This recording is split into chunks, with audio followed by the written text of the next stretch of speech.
हम इक्वेशन के बारे में जान चुके हैं, इक्वेशन नज़र कैसे आती है, इक्वेशन की डिग्री से हमें उस इक्वेशन के रूट्स के बारे में आइडिया लगता है।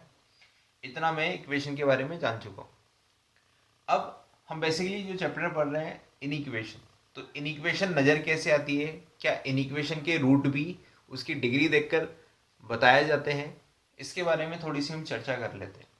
ठीक है, तो उससे पहले मैं आपको इक्वेशन लिख देता हूँ एक बार बोर्ड पर, ताकि हम इक्वेशन से इनइक्वेशन के ऊपर जल्दी आ जाएं, उससे मैं रिलेशन दोनों को कोरिलेट कर पाऊँ। सपोज करिए कि आपने एक्सप्रेशन 1 और एक्सप्रेशन 2, ये दो अलग अलग एक्सप्रेशन हैं, इनके बीच में इक्वल टू का साइन लगा दिया है। तो ऐसी चीज को, ऐसे फॉर्मेट को मैं क्या बोल देता हूँ, इक्वेशन बोल देता हूँ।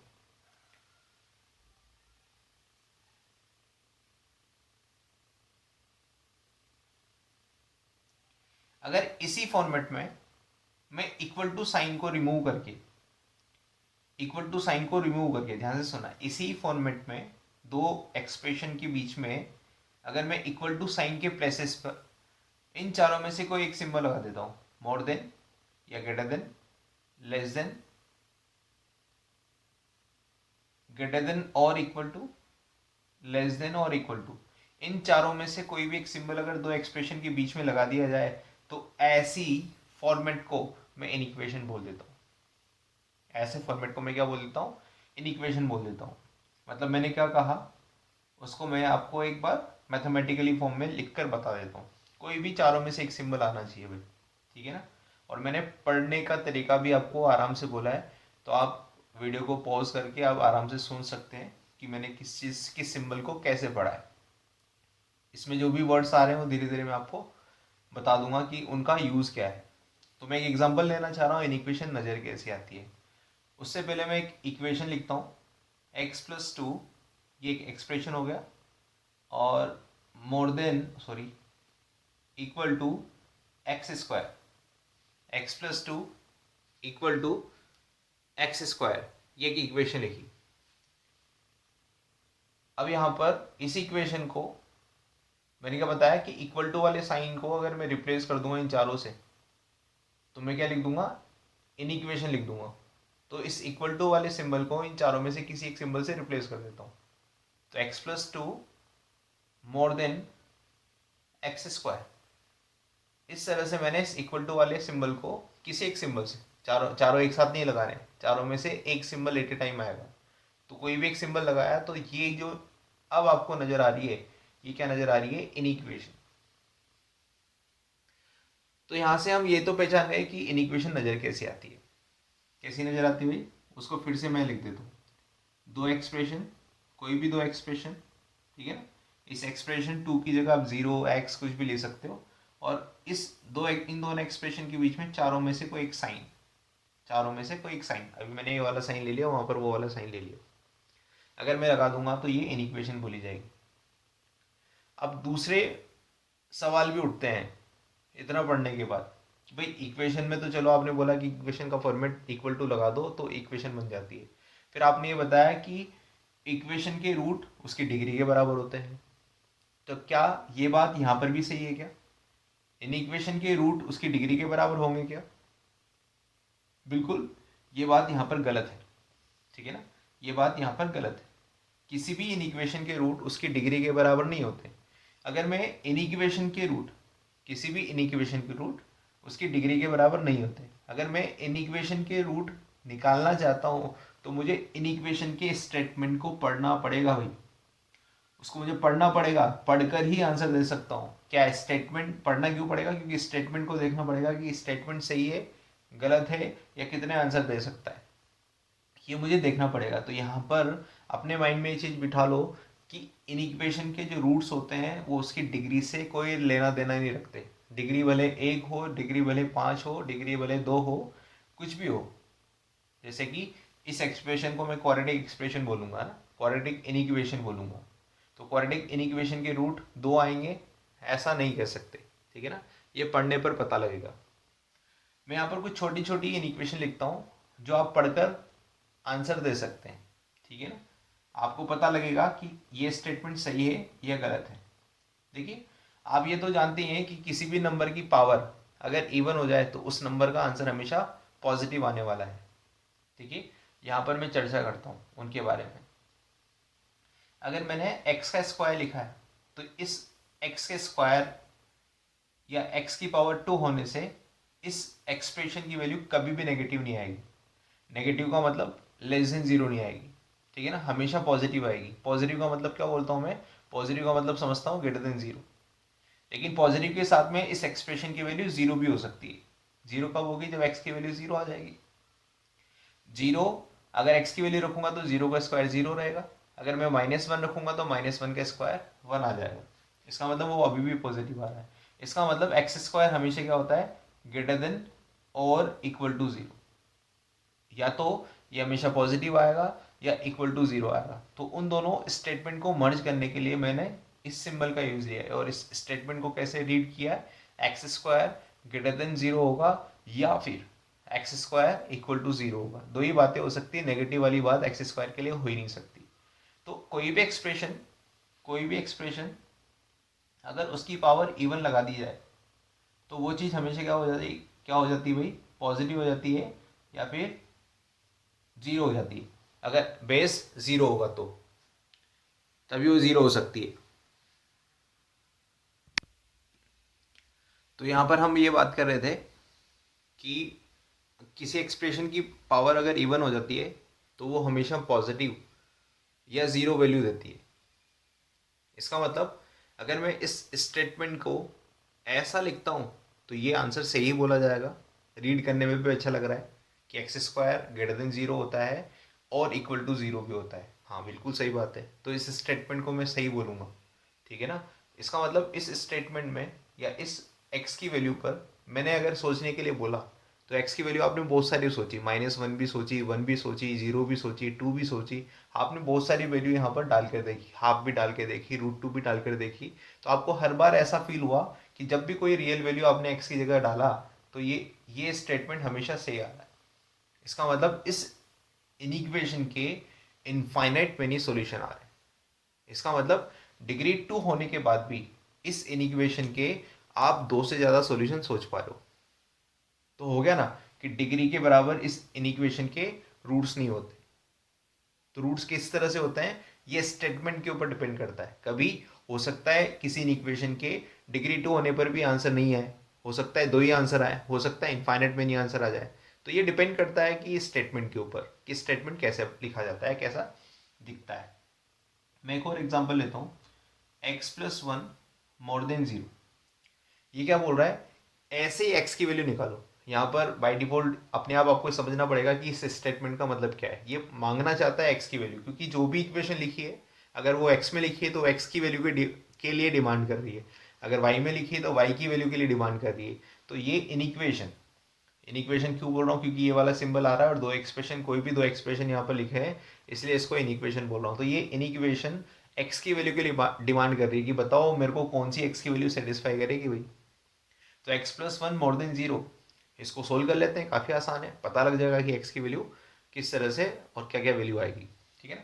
इस 1 को उधर लेके जाएंगे या दोनों साइड क्या कर देंगे, -1 कर देंगे, क्योंकि हमें x को अकेला करना है तो x अकेला ऐसे ही हो सकता है। तो इसको आसान सी स्टेप परफॉर्म करने के बाद ऐसा देखेंगे, x मोर देन -1। अब एक बात हमेशा ध्यान में रखें, मैं यहाँ पर लिख देता हूँ ये चीज़, इन इक्वेशन के जो भी रिजल्ट रहते हैं वो हमेशा रियल नंबर में से आएंगे। Real number solution he in equation के होते हैं, इमेजिनरी सॉल्यूशन कभी भी नहीं निकलते हैं इन इक्वेशन के अगर आप इमेजिनरी सॉल्यूशन या कॉम्प्लेक्स नंबर सॉल्यूशन निकाल रहे हैं तो वो आपकी सबसे बड़ी गलती है, ठीक है ना। तो इन इक्वेशन के जो सॉल्यूशन होते हैं, solution of in equation solution of inequation are always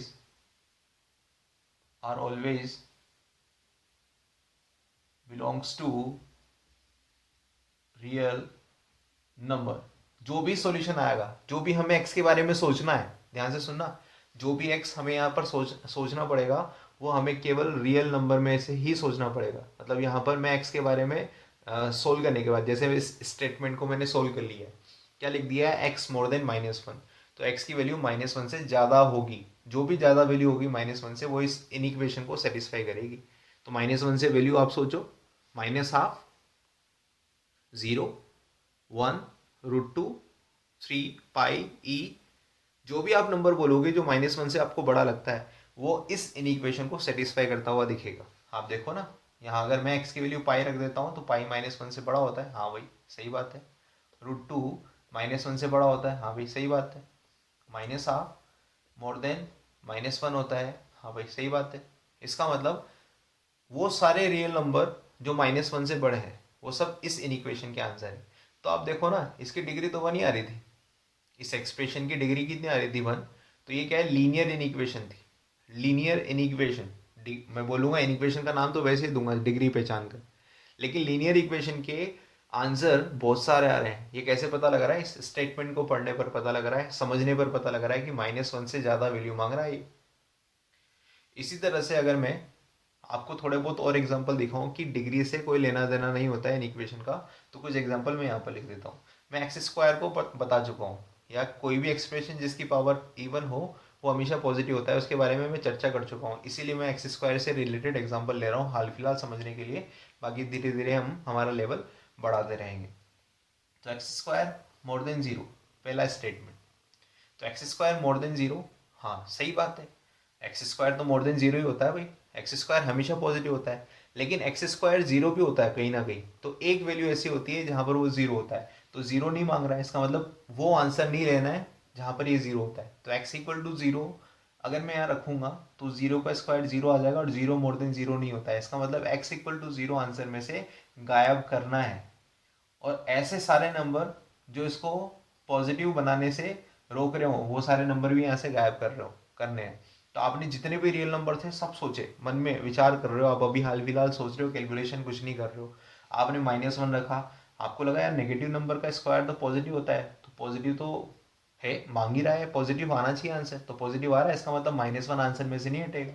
तो जितने भी नेगेटिव नंबर हैं, जितने भी पॉजिटिव नंबर हैं, सब आपने रख कर देखे, सब आंसर में आ रहे हैं, सब आंसर में आ रहा है। इसका मतलब इसके भी इनफाइनाइट मेनी सॉल्यूशन आ रहे हैं, केवल एक सॉल्यूशन नहीं आ रहा, जीरो, क्योंकि रियल नंबर में जीरो भी तो होता है। सारे सॉल्यूशन सोचने हैं, एक भी सॉल्यूशन आपको मिस नहीं करना है, ठीक है ना। तो आपने क्या सोचा कि आपने सोचा कि इस स्टेटमेंट का आंसर तो सभी आ रहा है, एक्स बिलोंग्स टू आर, मतलब ये एक्स रियल नंबर हो सकता है, लेकिन एक आंसर नहीं आएगा। तो जब कोई चीज को माइनस करता हूँ तो बीच में माइनस, और एक केवल एक आंसर नहीं आएगा, इसलिए मैंने सेट का यूज किया है और एक एलिमेंट को हटाया, केवल जीरो को। इसका मतलब क्या हो गया, इस स्टेटमेंट के कितने आंसर हो गए, सारे आंसर हो गए, सारे रियल नंबर हो गए, बस जीरो को छोड़कर। अगला statement, x square greater then और equal to zero.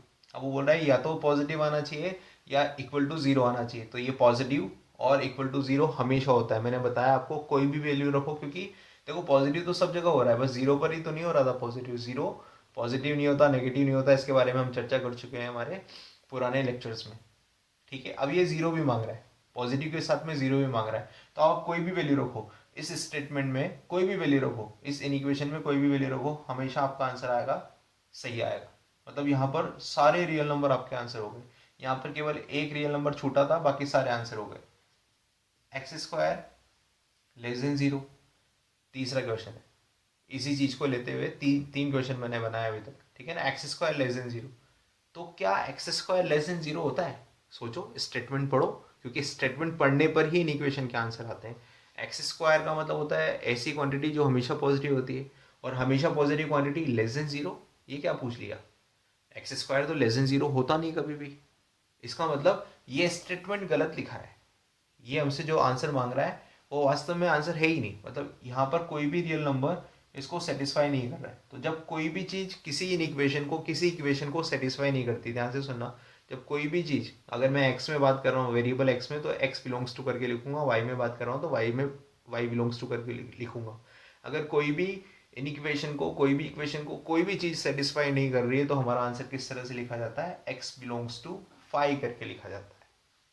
Similarly last question, ठीक है ना, लेस देन और इक्वल टू जीरो, ठीक है ना, लेस देन और equal to zero, x square less than zero तो नहीं होता है, और इक्वल टू जीरो, हाँ यार इक्वल टू जीरो तो होता है एक्स स्क्वायर, और कहाँ होता है, एक्स इक्वल टू जीरो पर ही आंसर जीरो आता है।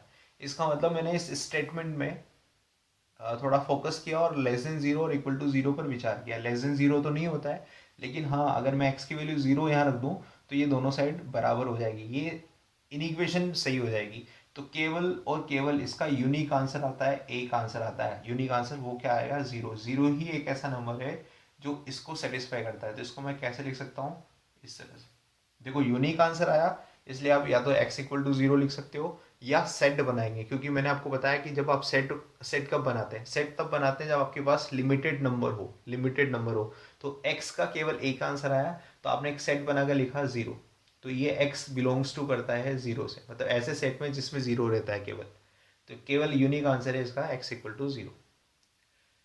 तो यहाँ पर एक ही क्वेश्चन को मैंने 4 बार साइन को बदल बदल कर बताया, और मैं आपको ये बताना चाह रहा था कि डिग्री से कोई फर्क नहीं पड़ता इन इक्वेशन के सॉल्यूशन के। कभी इनफाइनाइट सॉल्यूशन आ रहे हैं, बस एक नंबर छूट रहा है, कभी सारे के सारे रियल नंबर आ जा रहे हैं, कभी एक भी नहीं आ रहा है, और कभी एक ही सॉल्यूशन आ रहा है। तो ये स्टेटमेंट पर डिपेंड करता है, इन इक्वेशन के साइन पर डिपेंड करता है, क्वेश्चन पर डिपेंड करता है कि उसके किस तरह से और कितने सॉल्यूशन आने वाले हैं।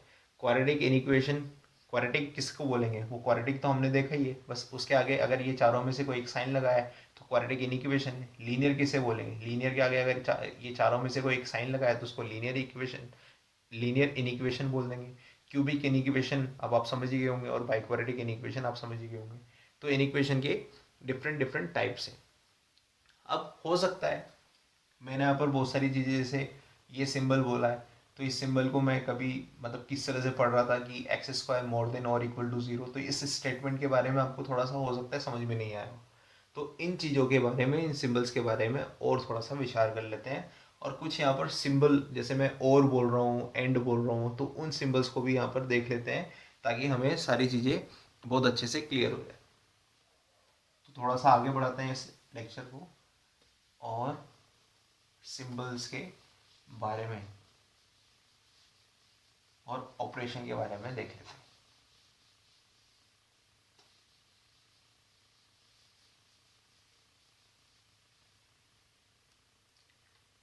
देखिए जब इनिक्वेशन के जब मैं आंसर लिखूंगा ना, तो ग्राफ बनाऊंगा, एक नंबर लाइन बनाऊंगा, तो ग्राफिकली रिप्रेजेंटेशन करूंगा उसके आंसर का। तो मुझे यहाँ पर जरूरत पड़ेगी, क्या जरूरत पड़ेगी, कि ग्राफिकली रिप्रेजेंटेशन में मैं साइन को कैसे समझता हूँ। तो मैं यहाँ पर साइन का रिप्रेजेंटेशन दे देता हूँ पहली बार। फिर दूसरी बात, मैं जो वर्ड्स यहाँ पर बोल रहा हूँ और एंड, उनका मतलब क्या होता है वो भी आपको बता देता हूँ।